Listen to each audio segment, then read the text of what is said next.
Welcome to Highly Social. I'm your host, Mike Eaton. Today we're joined by my first not comic guest, but a very funny dude. It's Bobby Flaco. Hey. Welcome to the show, Bob. Thank you so much for joining me today. Absolutely, man. It's my pleasure. I love you. Dude, I love you. It's been really cool. So you are in Netherhour, the band, and I saw. I don't actually know the first time I saw you guys.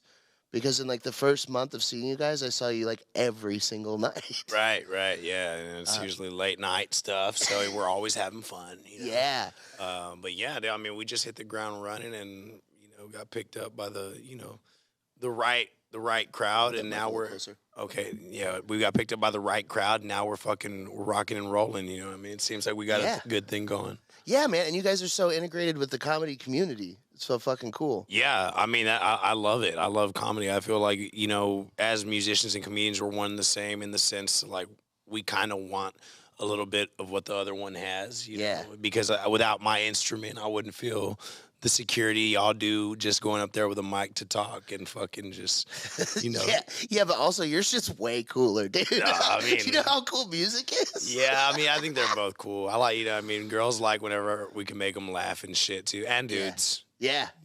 Dudes do like when you can make them laugh. Like, hey, buddy. Yeah. A little giggle jerk. Hello. It's interesting because Austin has been a music town forever. And then comedy came in and was like, we're here now. It's a comedy town. And it's been cool to watch the way that that's integrated. I dig it. Yeah. So from my perspective as a musician that's been out here, I think that in our case that helped. Mm-hmm. It helped in the sense that before the comedians got here and kind of like, adopted us into the scene, we were just another fucking band, you know what I mean? Competing with other bands for a spot at fucking the best venues to play at, to get eyes on you, or to make pay so that way we could eventually become full-time musicians. But I gotta say that, I mean, the influx of the comedy scene that has happened, since the fucking mid to end pandemic has really helped us, kind of skyrocket more in the sense of doing our own thing and not having to depend on these certain venues that were kind of the main venues people were looking at. Like, I mean, Latchkey wasn't even a spot where, fucking music was going on like that. That was just a bar, dude. Dude, but that stage back there, they built that for Billy Strings back in South by of 1 year. I think it was the South by before COVID fucking hit. Okay. Is whenever they built that stage back there that we play on all the time for Billy Strings in particular to perform there, and they just left it up in case they started doing music again, and then we just became that in case, and now it's like it's church every Sunday, you know? Dude, it's the fucking best. Yeah. I love it. Woo. Yeah, baby, I like that. Dude, one of the first times I remember seeing you guys at Latchkey Night, the cool part that I love about it is there's so many other musicians from the scene. Right. And you guys all jam together. And it becomes like a communal thing. And that is what makes it church. But there's people just hopping up there, and the styles change. Yeah. And then, like, you and Bishop and Bercy all have unique, different styles about you. Right. That you bring together. But then you, like, each shine for individual moments. Well, they're good people, those two. You know what I mean? Yeah. So I need them to balance me out. Dude, it's the fucking shit. It's Yeah, cool to watch. No, I love it, boy, and I love what we do. I mean, that's part of what we always wanted to do anyway. Like I said in the beginning, there was that competition kind of aspect, like, you know what I mean, which I don't get. Like, I don't get why people can't like your band and come see your band sometimes, and then come see me and my band sometimes. Like, I mean, it's fucking dumb. It's not like your playlist is composed of just one artist. You know what I mean? It's like you got different shit. You know what I mean? For the most part, if you're a music lover or I mean, whatever. But what I like about our Latchkey gig or any gig that we're doing, all our music friends that pull up, it's like, of course, we want to pull them up on stage and let them showcase their talent, because it's like, why the fuck not? You know what I mean? These guys are playing all around town, too, getting it in, running their dicks in the dirt just like us, just like we had to, and we still are, you know what I mean? It's not like, I mean, we're still on the fucking brink, you know what I mean? It feels like forever to be on the brink, but it just makes me hungry, so fuck it. Yeah. I'm also hungry. Yeah. Just in general. Well, I just pigged out. So, some of the crazy shit that's happened, I mean, if you had talked to you 2 years ago and been like, "Hey, Joe Rogan is gonna like your band," bro, like, I was what? Well, I was cleaning pools, trying to manifest it, dude. Like me, Bishop at that time was still cleaning pools too. You know what I mean? But he was like more on like the fucking fixed filter sides and shit. Like I didn't want to be doing all that shit. I was like, yo, no, I can't be messing up my hands. I'm serious. So I was just like working the net. If I saw a fucking dead rat in the fucking skimmer, sometimes I wouldn't even take it out, dude, because I was a bitch. You know what I mean? My fucking boss would be like, I mean, that's your job. You got to take it out. I'm like, fuck that, bro. Like I don't get paid enough to fucking die from whatever disease that fucking mutant has in that fucking skimmer. But anyways, you know, I mean, so all day we're just walking around fucking Westlake or wherever our route is, and I had a like, you know, I mean, the Bluetooth fucking headset, what do they call it? AirPods or whatever. Yeah, and we would talk for fucking hours about what we had to do. We were just always talking game on the phone all day. That was the one good thing about that fucking job is I didn't have to be smiling and dialing to talk to fucking people trying to sell something. It was just kind of like, hey, this is what you're gonna get paid. This is your route.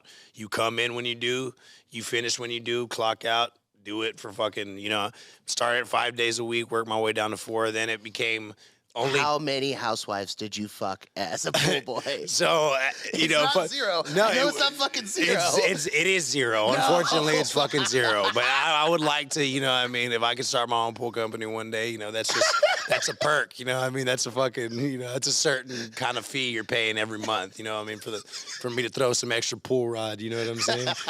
But I never did. There were definitely some hot fucking moms, though. Like, I mean, true story, dude. And this was not even one of my regular pools. I was covering on a route for somebody. And it was just a chemical check. Like, we would have visits where it's like either you're fucking doing a full clean or you're just showing up to balance, like, the chemicals. You know what I mean? You know, chlorine, whatever, pH levels. Well, one time I show up to one of these chemical checks just to cover it for somebody that was out that day. And there's just this fucking fine prize fucking just tan blonde woman on a fucking floater, you know what I mean? Tits out. You know what I mean? Not completely, but I mean, they're out, you know? And she sees me. No, explain what that means. Okay, she had big, nice fake titties that were poking eye. Right. So I fucking, dude, so I walk in and I'm like, and dude, and just. Out or not? That's no. Okay, so the nipples weren't showing, right, but no. I could see them through the fucking. I could see the shape of her nipples. Yeah. Not the color, but I could assume that they were not that far different. Extrapolate from the lips. Well, they were probably just like the same tan as her titties were. Yeah. Unless she has a tan line, they get pink, but that's a whole different shit. Titties are nice regardless, you know what I mean? I love them.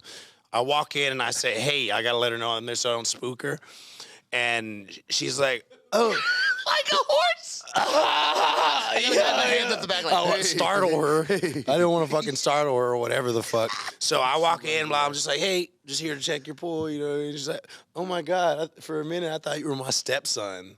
Literally what she said to me. And I was like, for a minute, I was like, well, I can be, you know what I mean? So that means, I wonder what, I mean, if her stepson looks anything like me, he's got to be throwing dick, dude. You know what I mean? So I'm wondering what that, you know, I mean, what that household's like whenever fucking hubby goes away for work and stepson's there and mommy's doing the laundry, you know what I mean? I'm stuck. Oh, God, I bet you are, lady. You know what I'm saying? Fuck the shit out of that. I mean, she was so fine.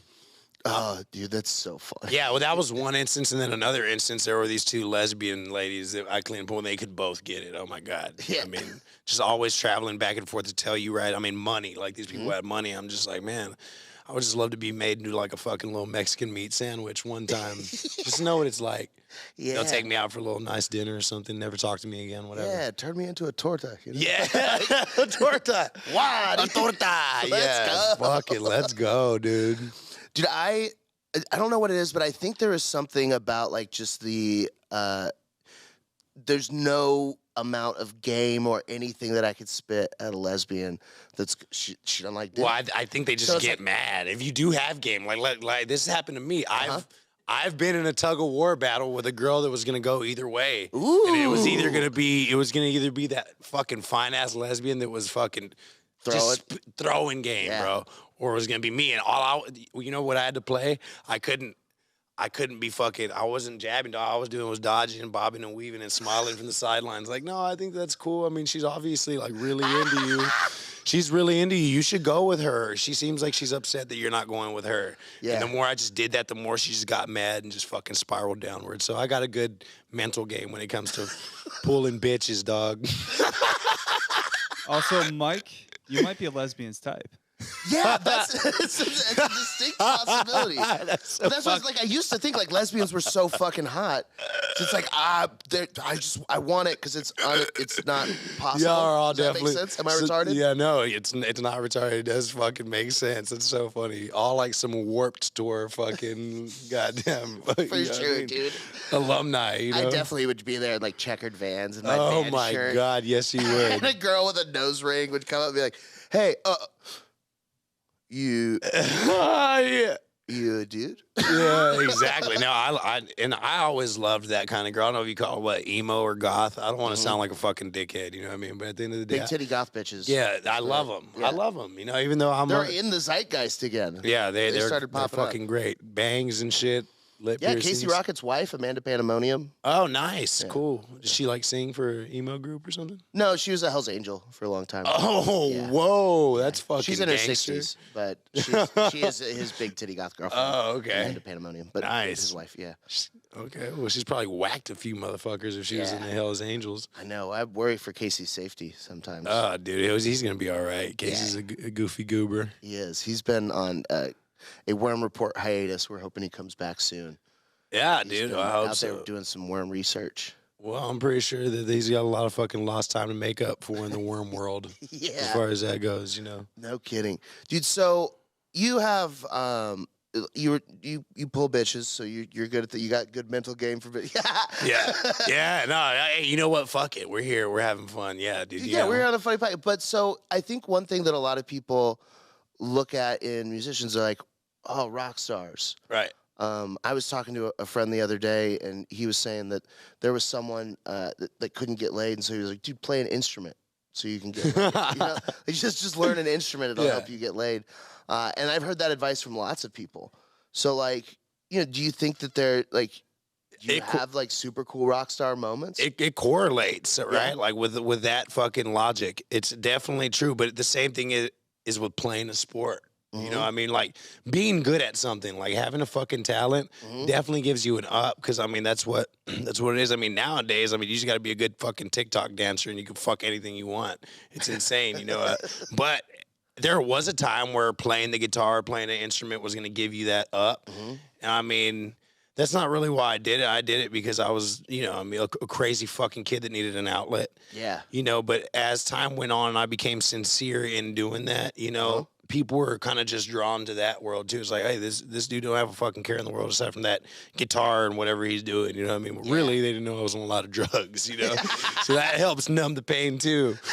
But you know, it's just the whole just being fucking a good hang, bro. At the end of the day, I think is the main part. But yeah, playing the guitar and doing it well definitely gave me an opportunity and an in with some women I wouldn't have had the courage to just go up to and talk to at a bar. If, you know what I mean? If they hadn't seen me play first. It still happens all the time. No, it doesn't. What am I talking about? I used to pull bitches, by the way. Now I'm a good guy. Yeah. Bob's reformed. I am reformed, honestly. You know what I mean? It's an energy preservation thing at this point, but I'm not saying that I won't delve back in. Yeah, you got to protect your seed. Yeah, dude, absolutely. They're trying to steal your energy, Yeah, Bob. dude. Yeah, I mean, that's a real thing, too. So I'm just trying to be on the righteous path. Yeah. Yeah. Well, you should see if you can save up all of your comes until the album release.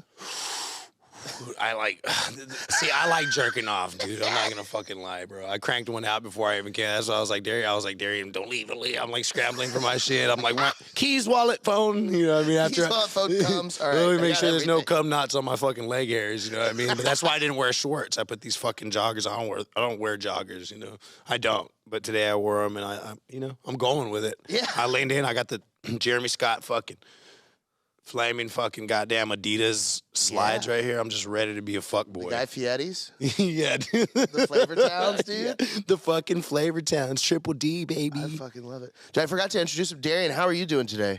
Good. Who's got better game, you or Bercy? I'm gonna say Bercy, man. I'm not gonna boast. No fucking way. Well, I mean, Bercy, you know what he's got? He's got a great smile and he's got some great blue eyes. I've seen like threatening. Bro, and I've seen people put the filters on us, like where they make us a girl, and he's by far the hottest one. I think he's not the one. It's weird, but I agree. No, he is. I mean, he just fucking looks like, you know what I mean, just like a Protestant angel from afar. You know what I mean, with pigtails. I just want to fucking, you know what I mean, I just want to show her all the sin. Yeah, but she's not really there. It's really just Bercy, you know, behind the filter. She's the greatest disappointment of my life. As much as that, but the one that I would swing for, because I know I'd have a better chance of fucking knocking down, is definitely Bishop. Definitely more the cute smoker chick, you know what I'm saying? Just always wants to fucking be in the background and have a fat ass. Yeah, Bishop, I think you could pull. You just have to have a boat. Yeah, dude, something. Come on my boat. We smoke some fucking menthol. I got some strawberry wine. Oh yeah, dog. Some good time. Nice pot of gumbo cooking in the fucking the cabin. Fuck, that sounds so good. Yeah. So how long have you said you started playing as a kid, right? Yeah. I started playing about 6 or 7. Whenever I got picked up with my aunt and uncle, they started to raise me because my parents were crackheads. Not really, they just died. But you know, I mean, can I write it? Can I just say shit and like let people figure it out on Wikipedia one day if anything does happen? All right, cool. You should absolutely start some crazy QAnon shit. Yeah, exactly. Well, I mean, my dad was JFK Jr. You know, I mean, I know where he's at. He's on an island somewhere. He's coming back. Yeah, I know he'll be back. No, but I started playing like at 6 or 7, and I like to take, you know, I mean, after going through such trauma at a young age, my aunt and uncle just picking me up, I don't feel like they knew how to deal with it. Like, it's not like they're like, dude, we don't just want to throw this kid into therapy. Also, it was like some small town shit. So it's just like, what do we do with this fucking, you know what I mean? Like, we got this fucking hot potato, you know what I mean? We don't want him to shoot up a school one day. Let's give him a guitar instead of an AR-15, you know what I mean? So I eventually just became obsessed with learning it. I think I always had a fixation on music because when I was younger, my dad and my uncles would always be playing around like a fire at a barbecue pit, you know what I'm saying? Singing fucking Mexican music and shit. And I loved it. I just loved the nature of being out having a good time, you know. La música. Right. La música es buena and carne. You know what I mean? Yeah. Very good. Yeah. No, so yeah, I mean, and that's where that all came from. And I mean, since I was fixated on my uncle, was like, all right, we'll get him a guitar. Put me in lessons for a while. I didn't take too well to the lessons before I wanted to just start skateboarding and shit. But then, true story, I go to Mexico because that's back when it was still safe to cross the border and go party for a day and come back. Well, I went, and one time I caught fucking real bad food poisoning from eating bad shrimp at a fucking Mexican restaurant. Like, it just happened. I knew it was bad. My fucked up part is I had a real strict aunt with me there who didn't like, she was like, you better eat all that shit. Like, I'm paying for this. You're going to eat all of it. Yeah. I'm like, it's fucking not, it's not fucking like it should. You know what I mean? She's like, eat it. You know what I mean? I don't care. You're not going to fucking leave till you eat it. So I did. And then I almost died of fucking food poisoning. You know what I mean?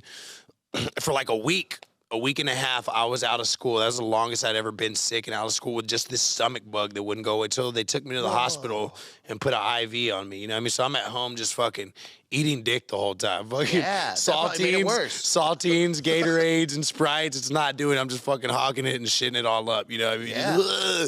But then they took me to the IV. They gave me that fucking, or the hospital, they gave me the IV.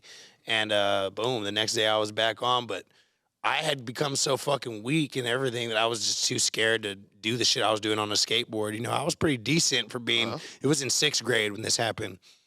So that's when I really picked up the guitar and started to go. I was like, well, I'm going to fucking learn some AC/DC and Leonard Skinner and fucking all that. Classic Mexican music. Yeah, exactly. Well, that's whenever I started to realize I liked white girls. So I was like, hey, they don't like this. They don't understand those words. You know what I mean? So I was like, yeah, I got to be a rock and roller, man. Yeah. Somehow. You know, and then I started smoking weed and things really took off. It was like, whoa, this is what playing music's supposed to feel like. Yeah. You know? And, you know, weed led to the, you know, it's not always a gateway drug. I don't agree with that. I think that's a fucking stupid thing to say. In my case, it was. Well, I mean, so... God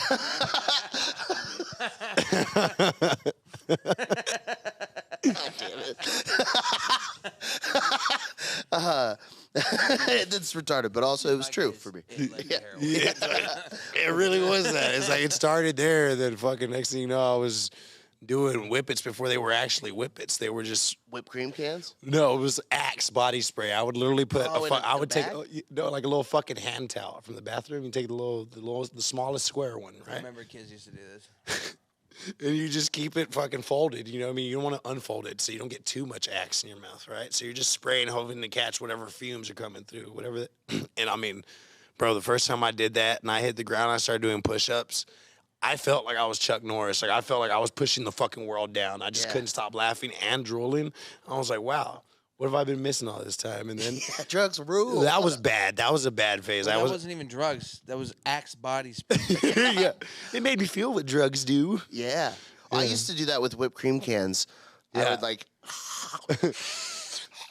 Dude, yeah, I think they you just eat whipped cream. I and think do they whippets. just made a law where you can't even be under 21 buying whipped cream fucking canisters from the store anymore. I don't know if I just heard that or if I dreamt it, but I think it's a real thing. Yeah. I love that there's also like a bunch of people. It's funny because you see drugs like that. And for me, that was like a silly thing I did when I was in high school. Right. And like, you know, maybe I've probably done it since high school like a half dozen times when I've just been like drunk and there's been whipped cream somewhere and it's like, but Yeah. But there are also like at festivals and stuff, people that have the full on canisters and the guns. Well, those are awesome. And Like, you just I walk mean, around like and that. go, Well, yeah, because then you just got a fucking backpack full of fucking whippets, and you're all whooked out at an EDM show, and you just fucking they're shuffling with a bunch of people with fucking glowing beads, and it's just like, hey man, you want to whip it? Fuck yeah. I don't think people, when people talk shit about dubstep, it's like you haven't done enough drugs. Well, I mean, If you do something, dubstep sounds like whippets. Yeah. You know what I mean? Like the wah, wah, wah, wah, wah. It just sounds like an aggressive fucking whippet. But you know, I love it. Whippets last. I think they're temporary, but if you do a bunch of them at once, you're gonna be dumb for fucking 2 or 3 weeks. Like that's definitely happened to me. yeah. Wait. So the If you do- process. hold on. If I wanted to do whippets tonight, Right. Yeah. how long am I going to be high? You're gonna buy a box of 25 because that's how much comes in a pack. You're gonna do all 25 of them because you feel it for like 15 seconds. It's like smoking crack. I just watched a crack documentary, so I learned that it's like a real temporary high, but it's just like, oh man, dude, I didn't care for it. you're chasing the dragon. What, smoking crack? Yeah, I didn't like it that much. But yeah, it's the same fucking thing. Like, is that I want to know more about that because I've thought about just doing it for fun of it. What Yeah. am I saying? I've done it too. Yeah. I didn't, and I didn't. What am I saying? I didn't hate it. I didn't fucking hate it. But no, but if you do more than 25, Yeah, I'm not going to do 25 whippets. Yeah, Okay. that's the other thing. You said that like so. Like you're gonna buy 25. well, because that's what you think, but you're gonna do when you're like, oh fuck, well, I gotta do that again, and then before you know it, you're done with a box. You're just looking at a box, and you I got. get it. I've eaten a box of Oreos before. Yeah, absolutely. Right. Yeah. But if I go do, you know what? It's all good, bro. I'm not going to do whippets. Yeah, don't do it. I wouldn't recommend whippets. Honestly, you know what? Yeah. I recommend in that same respect for that kind of feeling, I'd say ketamine because it doesn't make you as stupid and then it goes away after lasting longer in the high frame. Right. Yeah. One thing I've I done will ketamine. say about ketamine that I think everyone that does ketamine should do is put their phone away after they do the ketamine. Oh yeah. 'Cause I have dude. some friends that really enjoy ketamine, and the text messages they send me, Are they mean? no, they just are nonsense. Oh, They're okay. complete Yeah. nonsense, gibberish. Yeah, but and that there's guy, a lot. even if he's not on ketamine, most of his text is nonsense and gibberish. It's crazy you immediately knew. That's so funny. I think we all do. No, Guy's texts when he's sober aren't the best. no, he's funny. But crack. Why didn't you like it? So I tried it in Hollywood, and it was actually a really cool experience because it was like I am like a food tourist. Yeah. You know, when I go to New York, I want a big slice of pizza. You know, when I go to Philadelphia, I want a cheesesteak. When I'm in Hollywood, like I want to try crack. And if I'm gonna try crack, I want to try it in like a very Hollywood way. Yeah. So I was down on Sunset. There's an open mic that me and Eli used to run.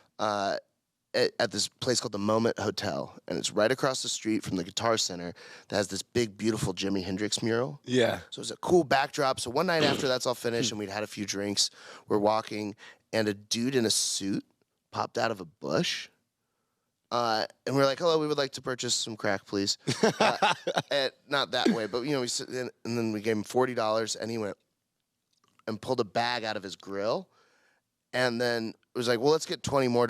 And then he went to a different place in his grill to grab the 20. So he has, like, organized crack bags in his mouth. Whoa. Which is just kind of a cool thing. Yeah. But also gross. That is gross. It was really, really gross. Yeah, that's not hygiene. You just came out of a bush in a suit. Yeah. Like, that's all of this is weird. That is but weird. Pretty cool. It's Yeah, crack. What do you great. expect? You Right. know? So you take it out of the first icky bag, and then we drove, and there's a smoke shop in Hollywood that sells crack kits.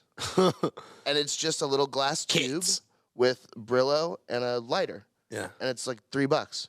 Yeah. And they're just in little Ziploc baggies just right by the register. Don't worry about getting a light bulb and a piece of foil. We got Yeah, you. yeah, use this. So do that. We go and we park somewhere. And so I took like a little piece of the crack, and I put it in there with the foil, and I lit it. And one thing I will say, it was pretty cool how big the cloud was. I did like that part. It was like... But when you I'm a blow crack it out, dragon. is that when it hits, like, as you're fucking blowing it out? So I haven't smoked crack like that. I've just smoked blunts laced with a lot of cocaine. I felt cracked out. I didn't sleep for 2 days. But how did that feel when you blew the smoke out? Like, what fucking... I want to know what it was like on the other side, brother. So, like, to me, it felt... I was sitting in the driver's seat, and I gripped the steering wheel really hard, and it felt like every muscle in my body was flexing. And you know that meme of the kid where it's like the person like holding something back and the veins popping out? Yeah. Like that kid. It felt like that, but without my face doing that. It just felt like that was what my body was doing. And then there was... Your face was just like... Yeah, I was like... yeah. But gripping the steering wheel pretty tight, and it felt like I was moving forward, even though I was just like rushing, and then it just like fizzled away. And the thing about it that I didn't like is that because the feelings weren't like, even though it was intense, Right. especially that very first part, because it dwindled so quickly, right after it's worn off, you're kind of left with the feeling of like, did that even really happen? Oof. And I think that's why people do a shit Yeah, ton of crack, I was 'cause going to they're say like, that makes sense. what was I want to be able to describe what that was like. It felt good, but it's like ineffably good. Like, how do I tell you how good this was? I'll just smoke it again. You know? So I took another hit. Yeah. And then it was like, it's just the same thing. It just felt like doing too much cocaine Yeah. when you're not drunk enough to have done too much. Oh, cocaine. okay. That makes sense. So it was just like, but then Yeah. it wears off so fast that to me it was just like, it's the same problem I have with gambling. Yeah. Like, even if there's a really cool payoff, it's just not fucking worth it. Like, Right. I'd rather spend my money on something I'm gonna enjoy. Yeah. Right. Yeah. Yeah, no, I agree. I've heard from So, 3 stars on Yelp. Is what I say yeah, for crack. for crack. Yeah, you're just like, oh my god, I felt like a fucking. It's like because you have this sweet cherub face, but you felt like you were hulking out. You know what I mean? Your fucking face is just all sweet, just sitting there on crack. My fucking. Well, some members of the gay community that I'm friends with have told me that it's also like it's like a good fuck drug. Interesting. Yeah, yeah. I've always heard meth. Yeah, well, I think kind of the same thing for them. I know they're not the same shit, but I feel like people's teeth get messed up either way. Yeah. Whatever you end up smoking a lot of. I feel like meth leads to more psychosis, though. For sure. I would say so because, that's why people are always like looking out their blinds repeatedly. Yeah. I had a good friend that did meth for a long time, and he had a story that he told about, like, he would be just tweaked out on a bunch of fucking meth, and he'd been up for a couple days, and he'd be playing Guitar Hero, and he'd be, like, hitting songs perfect while not even looking at the screen. Oh, God. And just perfecting Just shit. muscle memory, dude. Yeah, just methed out. That's It doesn't sound Scante, fun. dude. Yeah. Scante, I like that name. That's one of my favorite drug names, and it happens to Scante? be meth. Yeah. Scante, yeah. Scante. Yeah, that's cool. Yeah. Scante warriors, that's what they call these folks on the street who are methed out nowadays. Yeah. Oh, I like that. Yeah. Like on Fools Gone Wild and shit. They're always like, Yeah. what's this? Where's this Scante god going? You know what I mean? Yeah. Dude, I really genuinely love TikTok and Instagram because they've given a platform to everyone. Yeah. And now there's just people that you would have never gotten to know they exist. Yeah, I mean, there's people that are just literally see 'em all getting. the time. People can get famous for anything. That's what I'm saying. Like, Mhm. as opposed to before when there was the stigma of going to Hollywood and becoming this talent, you know, whether it be an actor or a rock star, or a comedian, whatever. Now you could just fucking make a good video and it can go viral, and then all the rest of your videos go viral if people keep watching what you're doing, and then you're fucking famous. And then you can call yourself whatever you want and just lean into it, and people are gonna come, you know. Literally. So yeah, I mean, so OnlyFans. Just a hypothetical question. Would you rather make it to like the pinnacle of music, charting #1 on billboards, hit like super top, but you lose your penis? Or would you rather stay at your current level and you keep your penis? God damn, that's a really tough one. I just don't think the first option is a thing anymore. So instead of sounding like a fucking, you know, a selfish man, I'm gonna keep my dick and stay where I'm at. I'm gonna keep on fucking working, you know. Yeah. But I would trade my penis to be #1 comic in the world. you would? Yeah, right away. For real? God You damn. have to. Yeah, too much trouble otherwise. You think? Oh, I thought you meant like the Illuminati, like require of you. Oh no. I guess that's actually a good perspective too, because I feel like your dick, like our dicks can get us in trouble. So it's just like, you know, I don't know. I gotta sleep on that. Would I get rid of my dick to become the greatest in my field? The question is, would I become the greatest in my field if I got rid of my dick? Sounds like we need to do an experiment. Oh, You down, Darian? I'm in. All right, cool. I'll be the control group that keeps penis. You're going to be the experiment group. Cut off your dick. Let's see what happens. Yeah. No, Good it's luck at the bottom, faggot. There it is. Zing. boom. He's up. That's what I'm talking about. Yeah, I was actually thinking about this and talking to someone the other day. I feel like, so Dave Chappelle's fucking murdering it in comedy. He's so fucking funny. He puts out all these Netflix specials. They're really good. Right. And then he puts out this one, The Closer. And, you know, as a comic, your closer is supposed to be your best fucking joke. Right. You know? And he is arguably the GOAT, you know? And then he puts it out, and I thought it was very mediocre. Right. It was 6 out of 10 in terms of comedy. And it was whatever. And everybody got upset. I wasn't mad about any of the trans stuff. I was mad that he called it his closer and then didn't make me fucking laugh. Yeah, right? yeah.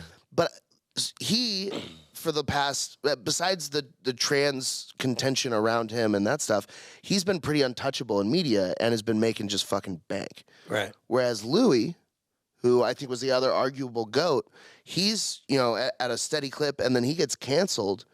And because of that, he, you know, has to shelter in. He goes to Europe. He spends time in France. He doesn't do big rooms as much. And then Sincerely and Sorry, his last 2 specials, have been better. Right. Like the best one. They've gotten better. Yeah. Which is insane to do at that level. Like, I mean, I think it's almost better for comedy that he did get canceled. Yeah, well, that's what I was gonna say. I feel like having to go through that fucking turmoil and the turbulence of having to grind your way back up, it's fucking real. And it probably still feels like that to him, even though he's killing it. He's like, I mean, he's gonna keep killing it because of the fucking role he's on. Always on a comeback. He's always gonna be on the comeback from his jerk off. I hope he stops coming on backs. Yeah, you know what I mean? Well, they don't want it there, you know what I mean? That's a different thing, you know? Yeah. But, like, nowadays, I mean, dude, I mean, shit has changed so much since that's happened that, I mean, now kids just fucking, like I could start an OnlyFans where I'm just whacking off into a camera and people are going to subscribe to it, you know? Whoa. But I'm going to wait. Oh, are you until going to do it becomes but it's got to be the order of operations. Like, I would rather our music pop off first and gain followers like that, and then it's like, you know, I mean, seeing me naked's like a whole other fucking cool thing as opposed to me being the naked dude that played music and then, oh yeah, one song charted. It's like, no, I want to be the music guy first. I want to be Disney Channel for a little bit and then bow, just Britney Spears on him. Just fucking shave my head and just jerk my fucking dick into a fucking camera, dude. Dude, that's so awesome. Man. I don't want them to think of me as naked guy that made some music. I want to be the music guy that got naked. Yeah, dude. I mean, bang, bro. It's just like, it's just a fucking treat. So, well, you don't want to take like the Bad Baby route where you have like Catch Me Outside and then you use that to make millions and millions of dollars. Look, if something that I did was that fucking cool and it caught before my music did, awesome. Because then I get to use that success to further put my music on that cloud of finances that I need to to then do that, and then bam, OnlyFans. You know what I mean? So it's like, yeah, but I'm not gonna start fucking doing porn or doing any of that shit. It's got to come later down the road at the right time if I make it there. Yeah. And maybe I won't resort to that. Maybe I'll just start scouting for porn people. Yeah. Yeah. You'll be a porn scout. Where do porn scouts go? Creek in the cave on a Wednesday night. You know what I mean? No, I don't know. I really have no idea. I mean, I would just walk around and fucking. I mean, dude, you can go to HEB on fucking Riverside and do a pretty good job there. You know. I mean, you really got to sharpen your fucking social sword though, because that's kind of like weird. Say, hey, look. You got a moment? Do you want to make? I don't want to talk to you about $5,000 a day. Yeah, exactly. I've got a producer. Now I just say something in the camera that you think would impress him. Yeah, boom, exactly. Yeah, well, it's like, do you want to make a lot of money? I'm not here to talk to you about Jesus Christ. I'm here to talk to you about your body, baby. Yeah. Are you ready to sell it? Yeah. You know? I'm here to talk about a different kind of religion. Yeah, man, exactly. Well, that's what it all boils down to. It's a religion. That's why I love all my friends who are sex workers, because they're so passionate about it. Yeah. Mm-hmm. And they're successful. Support sex work. They are fucking successful. Speaking of, did you grow up religious at all? Did you ever go to church? I did, dude. I grew up Catholic. So you remember communion? You remember communion? Yeah. Yeah. So this just popped back into my head last night. Do you remember when you were a little kid, they told you that you could either have it in your hands or in your mouth?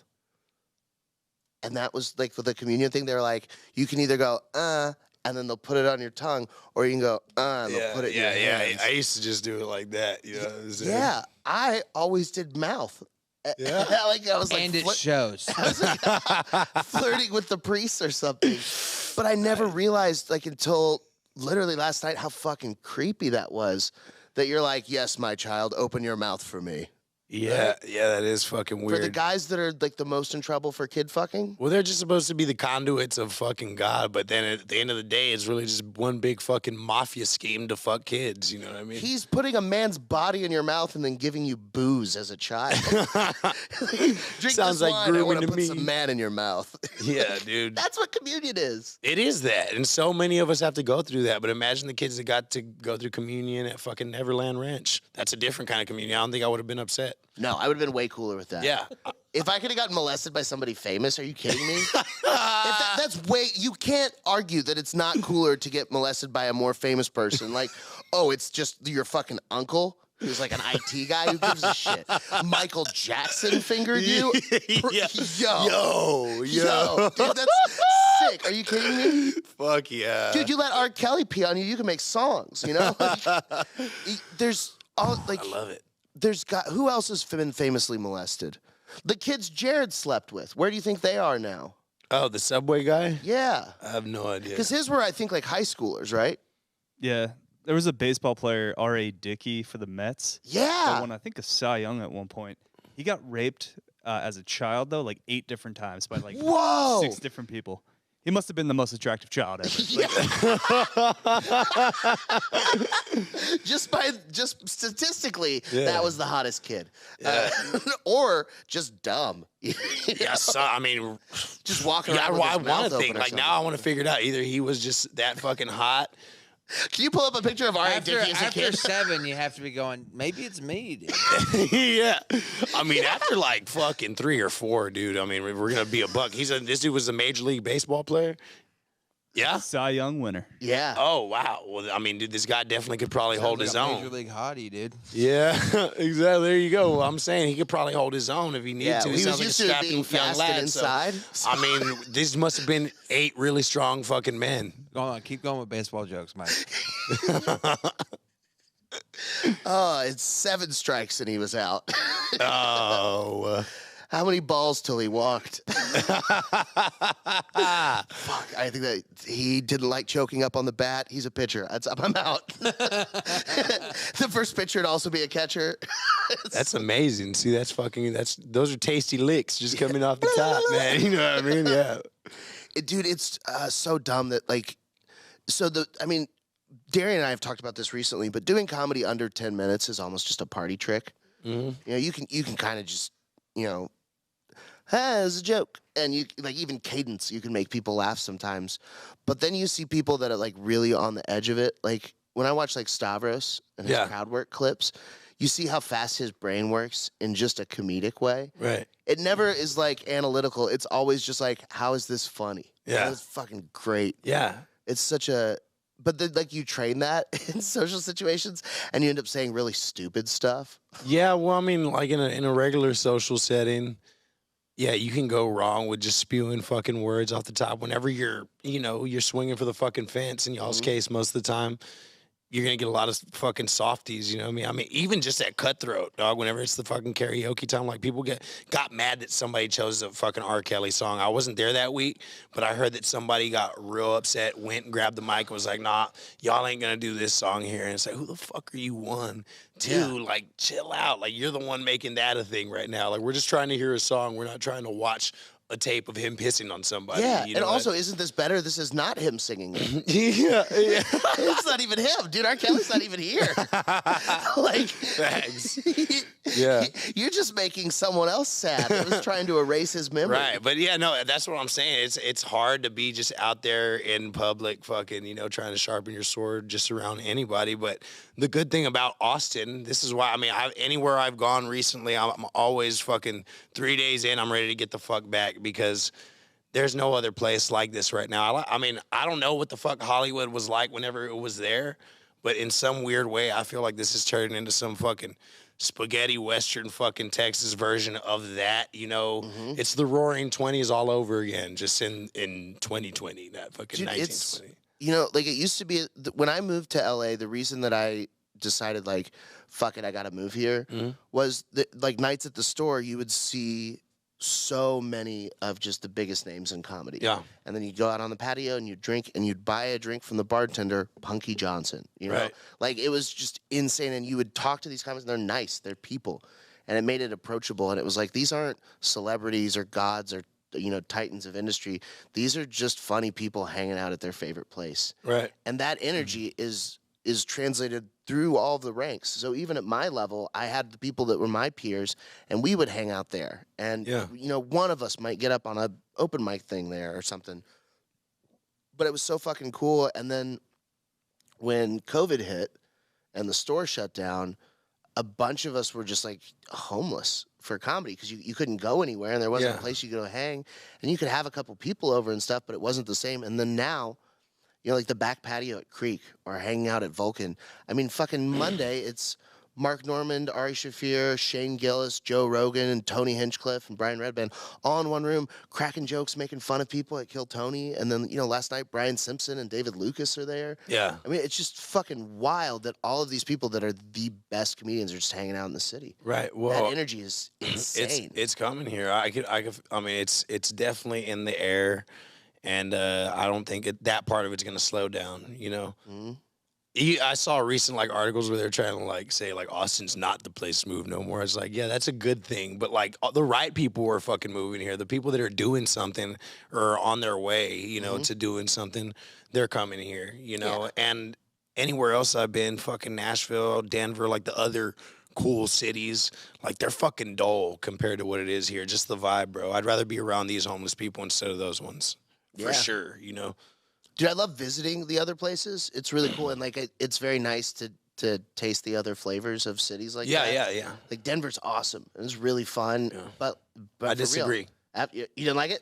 It was all right, but Okay. super fucking all right. On the fucking, more on the downside of all right. It was super mid, bro. Yeah. No cap. That shit wasn't busting. No, it really wasn't. Yeah, dude, and I mean, what made it not busting? It's what prevented Denver from busting for you? One, I mean, also, I was probably dressed not far from what I'm dressed like here today, but I mean, they're in their fucking Patagonia and North Face fucking wool socks, and they're just looking at me like, who the fuck is this freak? You know what I mean? Did he just walk up off the street? And that's cool. Here in Austin, I could look like this, and it's a thing. Over there, I was just being kind of shunned, but aside from that, it's the beat of that city, dude. That people are they call it early. I feel by 8 or 9, people are wrapping it up. And that's just whenever the fucking tiger starts to come out of the cage over here. You know what I mean? Oh, I had a very different Denver experience. Yeah, you did? Yeah. See, so the other side of it is that I don't really like fucking EDM that much. I don't. Yeah. And I don't like being at raves. Yeah. I went to a pretty cool rave over there. That was like the last thing that we did. And the people were very friendly and giving and, you know, yeah, it was cool. It was cool. It was cool, bro. But that's like, you know what I mean? I was still ready to get back. I don't like raves frequently. Yeah. When they become part of your lifestyle and you meet all these people that are like, fucking, let's trade bracelets, like fucking blur or whatever, Yeah, go that's what away. I'm saying, And you dude. meet like wooks and you meet these fucking just bar-tarded people that have been eating drugs their whole life. But Right. there really is something very fun about getting 5 or 6 friends, taking a couple points of Molly, making sure you got water, and just listening to crazy shit. Because some of the stuff they're doing with EDM now, the way that it's crossing over into other genres. Yeah, well, this DJ was fucking badass. Like, he was playing bops. Like, he was playing, like, this fucking, like deep 90s house, but, like, with some fucking soul mixed in there, like oldie son. It was just, like, vibing. He looked like a Yeti, too. He was, like, dressed with a fuzzy hat and had these big blue fucking shades on. I was like, yo. And, like, wasn't skipping a beat. Like, he didn't give a fuck what people thought about him. Good. And he had a whole fucking crowd. I mean, everybody there, I mean, it was going off. The funny thing is that, like, Connor and us were supposed to play after that. Uh-huh. And I was like, Connor, I don't think that fucking makes sense, bro. Like, I don't think we should go up there with acoustic guitars and sing fucking Kumbaya songs to these fucking party. I want to party with these people. Like, this is the best part of this whole fucking trip, you know, aside from the alien tower and stuff. Yeah. But, yo, this part is the enjoyable part. Let's not end it early so we can go up there and fucking, you know, sing campfire songs at all, you know. And it was cool though, dude. I mean, I liked experiencing it from that because, you know, we were supposed to be the next act up, so we're there and blah blah, and people were being very giving and loving to us. So that was a good experience. I still think the overall heartbeat of that city just don't got the fucking punch, or not really anywhere I've been that Austin does right now, and we're riding that lightning pretty well. Yeah, no, Austin definitely has a unique energy to it. Also, I think part of that is Austin as a city just gets fucked up. Yeah. Dude, it is wild. Yeah, on a fucking Wednesday night, you know what I mean? On every night. Yeah. On every night, there's something that's just like a banger to be at. Right. And like, I don't think I know anyone in this town that doesn't have a bar where they get like a ridiculous discount tab. Like, everybody I know has at least one place where they can go to drink for very, very cheap in grand excess. Yeah. It's wild. It is, but I mean, feel like if you, I don't know, everyone in Austin, if high school saw them, they'd be like, you're fucking sick, dude. Yeah. Well, that's the Wild West aspect that I was kind of like talking about. And I don't know the exact terminology, but like that old school, like saloon type of shit. You know what I mean? Like, I feel like bar hopping down fucking 6th, primarily east side. That's where I spend most of my time. But like all up and down 6th is kind of that vibe. Like, it's like you're pulling up, you're seeing people, you know, you're seeing new people because everybody's coming to Austin to visit, to prospect potentially moving here. And you're just intermingled, and it doesn't stop. I mean, that's every fucking night. You know what I mean? You take a night off, it's almost like you can count on it. I mean, you can definitely fucking count on it to be there the following evening and the one after that. And it's just a wild ride. But what I'm trying to correlate that with is like how this is the new Hollywood because of the nature of fucking customer that is in this bar. You know what I mean? You can walk in any fucking bar and it's fucking goddamn. I'm not going to say Vince Young. He's been here forever. I've seen him at a lot of bars, and that's not the same as seeing Hinchcliffe or, you know what I mean, Rogan at a bar. But I mean, we were at Latchkey, and then Tony Hinchcliffe and Punky came out and sang the Fugees. Right.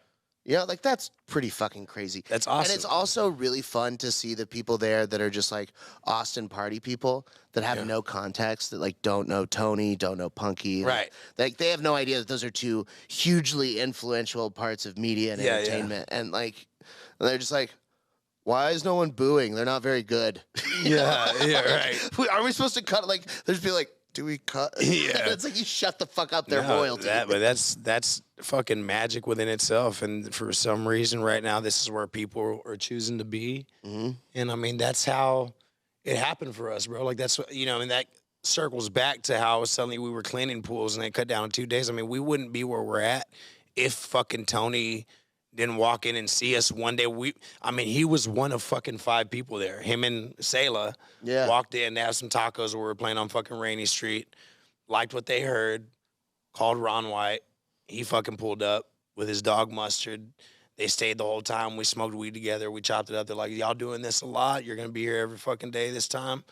So eventually he came back, and then he was like, we got to find a way to fucking kind of like mesh our worlds. Yeah. Like, I want to do that. Like now with comedy and fucking music here, I mean, this city is screaming that. And he's got a brilliant fucking brain, so I listen to the fucking guy because he's always thinking, dude. That's all that's going on between his fucking eyes. You know what I mean? Even when you're fucking talking to him, he's thinking about something. You know what I mean? Maybe he's listening, maybe he's not. But whatever it is, he's on to something. And at that point, I was just like, absolutely, bro. I mean, if we can show up and do our part and, strike the pond with a good electric current, let's fucking do it. And here we are, and it's great to have had that opportunity and to have had Joe come see us a couple times, and then we've taken him to see other acts like Ellis Bullard, you know what I mean? We love them.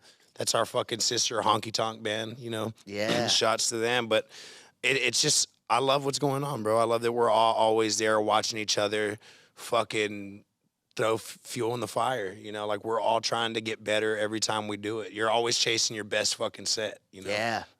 It's fucking sick. Yeah, I love it. Me too. Hey, what are we at on time? 50?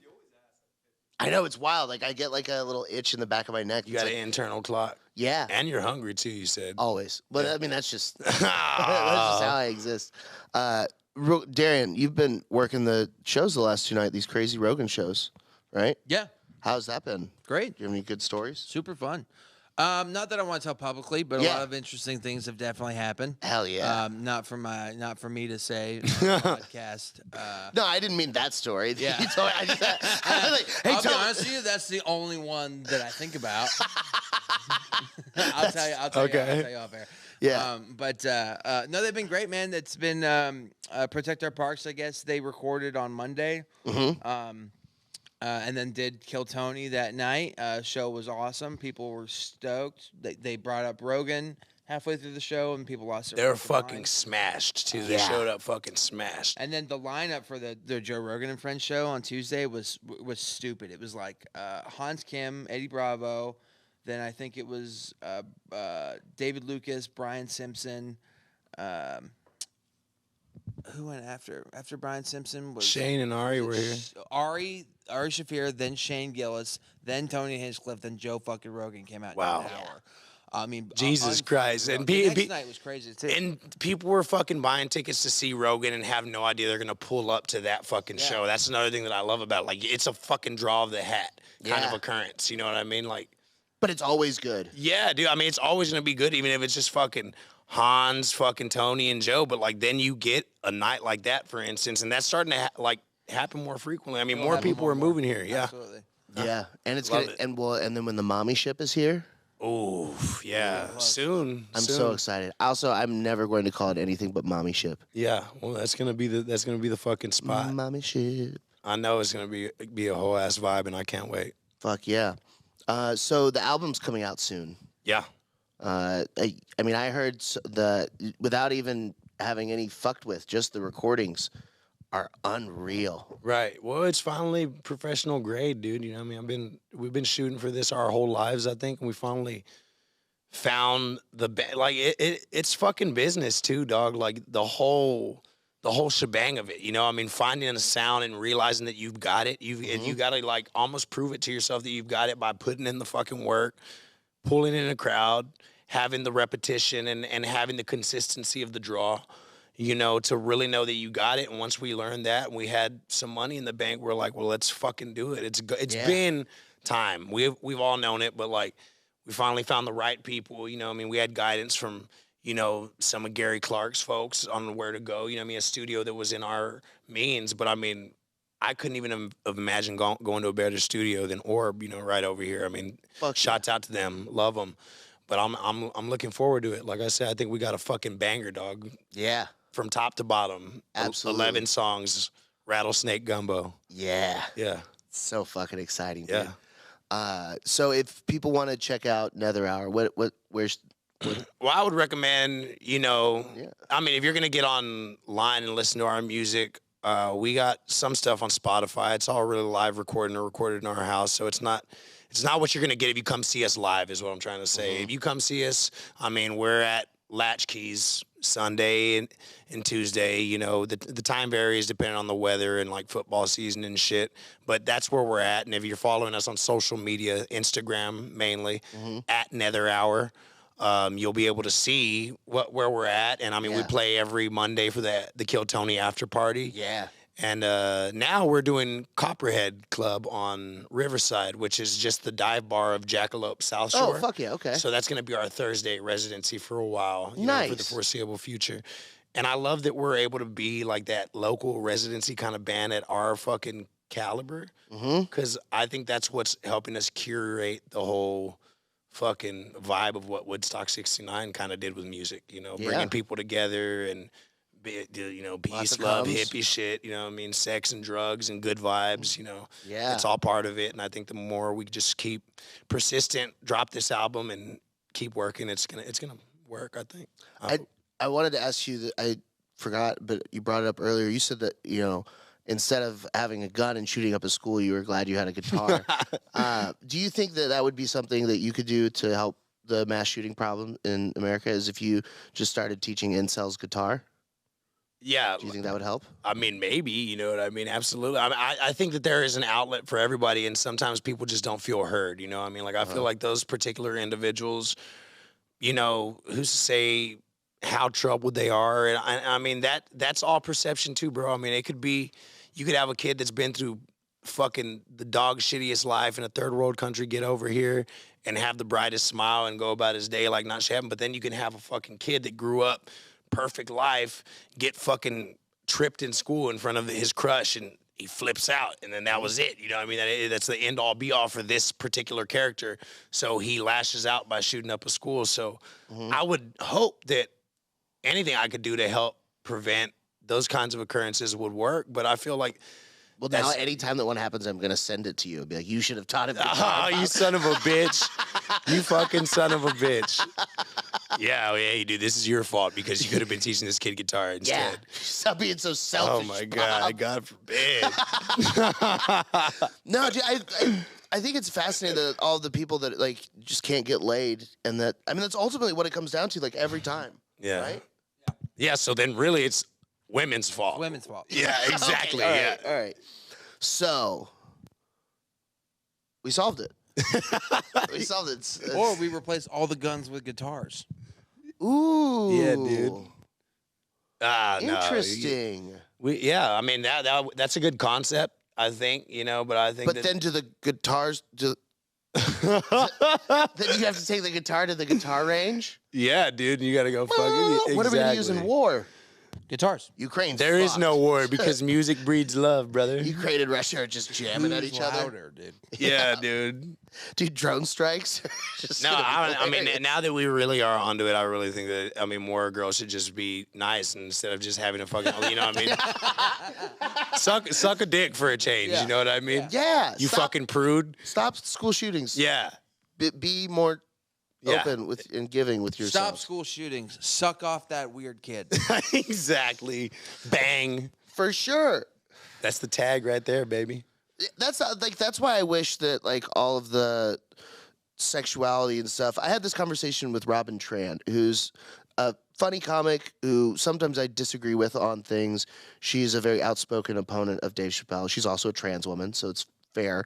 But I thought she was just like Asian or something with that last name. she is also Asian. Yeah. Yeah, Wow. Play the classic game of Asian or trans. Shooting fish in a barrel, dude. You know what I mean? But she and I had a couple of conversations, interactions on Twitter, where, you know, her point in all this is that we shouldn't discuss, like, it, and before, like, these structures of gender and sexuality were described, it just wasn't important. It didn't matter what you fucked or what Discussion you liked. is definitely important. Yeah. People who oppose discussion are the fucking problem. Yeah, but I mean, like, labeling. Like, what I'm saying, but, like, so it doesn't matter if you're straight or gay or bi or any of that, or, like, if you're a dude or a chick. Like, none of that matters. Yeah. Literally none of those qualifications, like, that are worth talking about. is the point. So Oh. like to me that's where I'm getting with all the school shooter people. Like I think there's a lot of people that repress a lot of different things and Yeah. it comes out sideways. Like if Aaron Hernandez had just been able to get all the dick he wanted Right. and not have any shame from his community about Right. it, that would have been cool But for that's him. all in his that was all in his head, and that's CTE. That's what happens. You know what I mean? That's from getting your fucking head knocked too much. But also, Did you say he got hit into being gay? you think that's what happened to me? no, I think he was always fucking gay. I think that he got his head knocked into being violent about it. I think that it was just how he perceived his community around him that prevented him from being open about it. You know what I mean? Like, I feel like if you just, like, there's certain kind of people that are just going to be free-spirited, dog. They're just going to come out and like, hey, dude, yeah, I'm a guy with a dick. I love dick, too, though, so fuck it. You know what I mean? I don't care if my dad hates me. I'm going to be a fucking star one day, you know? But then you got... Why do they always say that? I don't care if my dad hates me. I'm going to be a star. You know, I grew up around the best of them. Yeah. But, you know, on the other end of that, you got the fucking tough kid that's the fucking premier athlete, you know what I mean, high school, college, just fucking gets all the pussy that he really doesn't want because he wants the running back's dick. You know what I mean? Or just, that's what, but he cannot. Or the center. It's They usually them, like but the it's center. like, it's That was all on pretty cool them, for dog. them. Like, I mean, if you just come out, people are just going to be like, hey, fuck yeah, dog. Another win for the gay community. Look at us. We got people that could beat you up, straight little guy. You know what I mean? So but it's all about how the fuck they think. You know what I mean? And that's about it. You know what I mean? Otherwise, you become Monte Teo's girlfriend. Oh my God, what a fucking story that is. Jesus Christ, unhinged. That guy was great too. Like, I mean, that's what I'm saying. Like, is that too many hits in the head that just makes people do that kind of shit? I don't have any sympathy for him because he's very hot now. Oh, His life fucking rules, dude. No, Monte is. Yeah, Monte is a hot guy, but He's gorgeous now. His life fucking rips. the And now he's quarterback famous that again? trolled him Oh, yeah. and became like a trans woman, not so much. Oh, wait. You didn't see the documentary? That's why I made the reference. no, I'm not no. making like a 10-year-old joke. Like, No, I knew the documentary came out, but I didn't realize that it was a quarterback that did it. Whoa. That's cooler. That is cooler. Oh, man. I do feel bad a little bit, but not that much. nah, I don't feel bad. Hey, it's showbiz, baby. Come on. It's, it is showbiz. Well, so Gary Bobby Show is back? Yeah, we're back doing that. We brought Uncle Laser on as a fucking fixated. I mean, he's a co-host. You know what I mean? Yeah. I mean, it might as well be his fucking show. I think we're just sticking with the brand for, I guess, all 300 followers we had. You know what I mean? We don't want to lose any of our followers. Changed it to Uncle Laser's show when he has 100,000 million fucking TikTok followers. You know what I mean? But it's like, yeah, it's going to be fun. We're going to do it once a month, put out an episode. We'll make sure that we're promoting that on our Instagram. And, Bogus is still producing. So it's basically just a four-piece heater that we'll do once a month. And we'll be putting out promos for it because we enjoy it. Promos are the fucking best. We love it. We have fun. You know what I Yeah. mean? We get to be fucking Peter Pan, fucking grown-ass kid, man. Yeah. Just fucking pissing on a golf course. It's fucking perfect. Yeah, it's great. Yeah, we're going to have Laser on here soon, too. Fuck So, yeah. I love That'll that be guy. a good one. That guy's a fucking ranter if I've ever seen one. Dude, I got passed on a Kill Tony episode and I got to do Secret Show. So I'm going to do Secret Show and I'm super fucking excited for it. And I walk in and a guy I went to high school with, and I knew him and his older brother's there. And he's like, Mike Eaton? And I'm like, fucking Carl? You know, and like, holy shit. Say hi. And he's like, we're here to see our friend Uncle Laser. It's like, you know Uncle Laser? Yeah. And then I met him and it was like, I'd only ever seen him once before at Latchkey. Yeah. And when I saw him, I thought that it was like Dean and Gary had just run at each other real fast.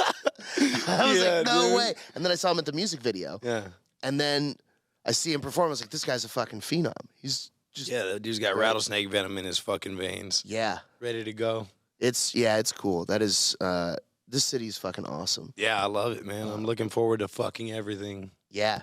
And you will. In a couple of ways, you know. Attaboy. Yeah, baby. I love you, Bob. Well, thank you I for love getting you, highly man. social with me. Thank y'all for having me, baby. Awesome. All Well, right. see you next week. Yep.